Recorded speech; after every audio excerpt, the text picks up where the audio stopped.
Assalamualaikum warahmatullahi wabarakatuh. Selamat berjumpa anak-anakku siswa kelas 7, 8, dan 9 yang Ibu sayangi.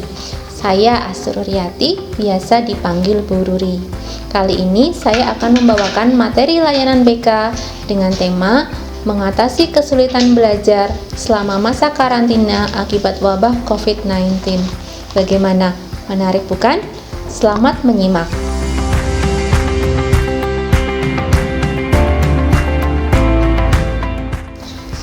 Anak-anakku semuanya, sebelum memasuki materi layanan, terlebih dahulu mari kita ingat kembali beberapa istilah yang sering kita dengar terkait dengan wabah COVID-19 yang saat ini telah menjadi pandemi dunia. Dengan memahami istilah ini, kalian akan lebih mudah untuk memahami materi layanan. Yang pertama adalah pandemi. Akhir-akhir ini tentu kalian sering mendengar istilah ini. Penularan penyakit dapat terjadi secara endemi, epidemi, dan pandemi. Pandemi adalah penyebaran penyakit menular dalam skala besar melebihi epidemi. Dalam pandemi, orang yang terjangkit berjumlah banyak dan terjadi di banyak wilayah negara. Bisa dikatakan pandemi bersifat global atau internasional.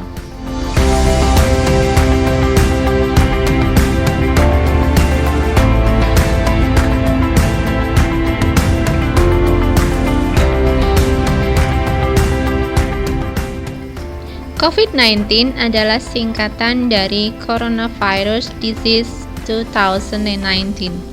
Penyakit ini sangat mudah menular dan saat ini telah menjadi pandemi.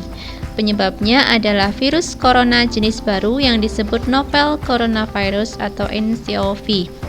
Meskipun sangat mudah menular, penyakit ini dapat dicegah dengan selalu menjaga kebersihan diri dan menghindari kontak dengan orang lain.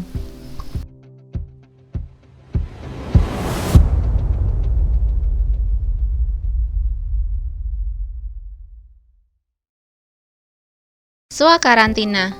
Swakarantina adalah usaha mandiri untuk memisahkan diri dari orang lain untuk menghindari penularan wabah.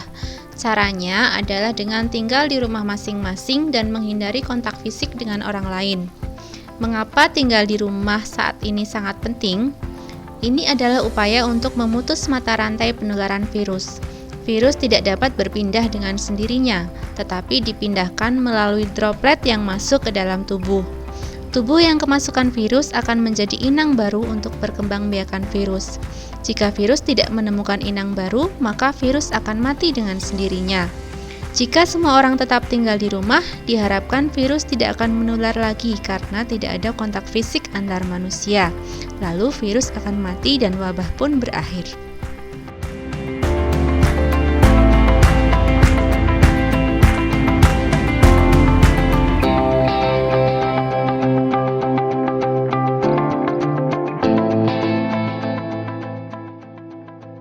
School from home atau bersekolah di rumah. Akibat dari swakarantina, para siswa yang bersekolah terpaksa harus belajar di rumah. Kegiatan sekolah termasuk kerumunan yang menyebabkan banyak kontak fisik sehingga rawan terjadinya penularan virus. School from home bukanlah libur. Para siswa tetap harus melanjutkan pembelajaran dengan bimbingan jarak jauh dari para guru.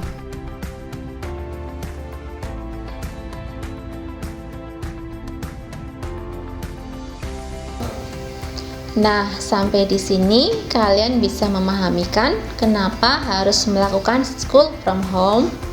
Setelah kalian memahami latar belakangnya, kita masuk ke materi layanan, yaitu kiat mengatasi permasalahan belajar selama masa karantina. Yang pertama, kurangnya sarana untuk pembelajaran online.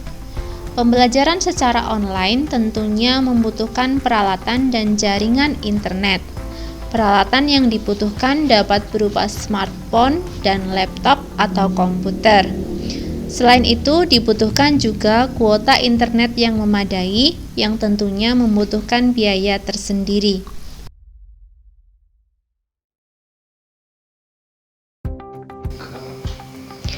Beberapa dari kita mungkin kurang beruntung dalam hal fasilitas yang digunakan untuk pembelajaran online ini. Tetapi, apakah itu membuat kita menyerah? Tentu tidak, bukan?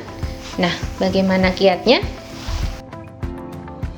Sampaikan baik-baik permasalahanmu kepada orang tua, lalu carilah solusi bersama. Jika tidak mempunyai handphone sendiri, mungkin kamu bisa meminjam kepada orang tua atau anggota keluarga yang lain. Sampaikan bahwa kamu membutuhkan sarana untuk pembelajaran online.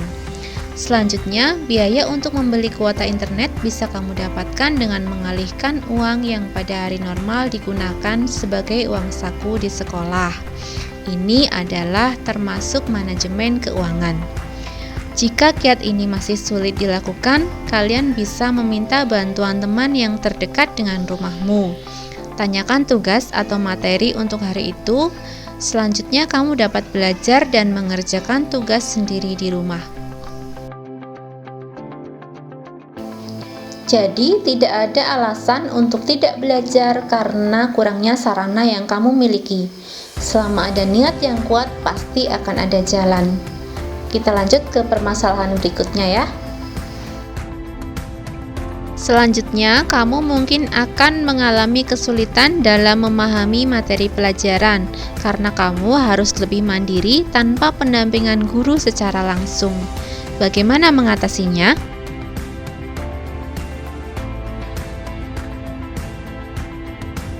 Baca ulang materi yang belum kamu pahami.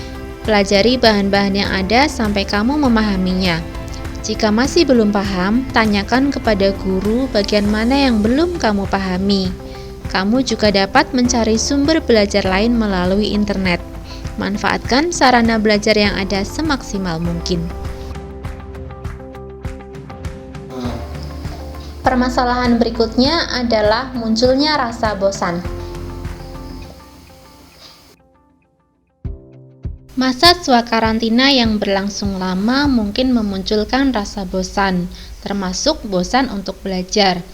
Hal ini sangat wajar ketika kita harus melakukan hal yang sama setiap hari tanpa ada perubahan suasana karena kita harus terus berada di rumah.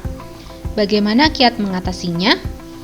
Pertama, atur waktu belajar agar tidak terlalu lama.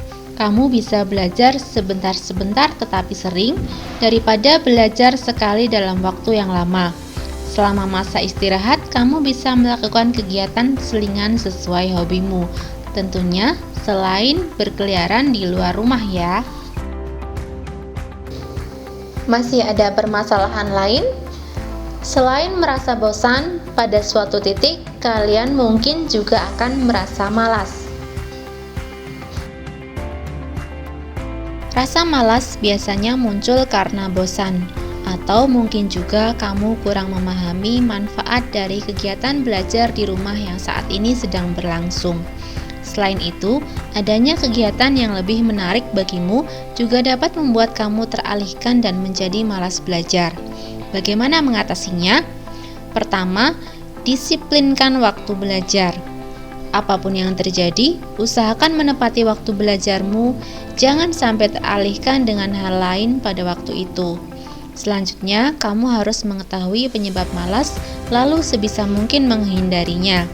Misalnya, kamu jadi malas karena sibuk menonton TV. Maka, kamu dapat mulai mengurangi kebiasaan menonton TV.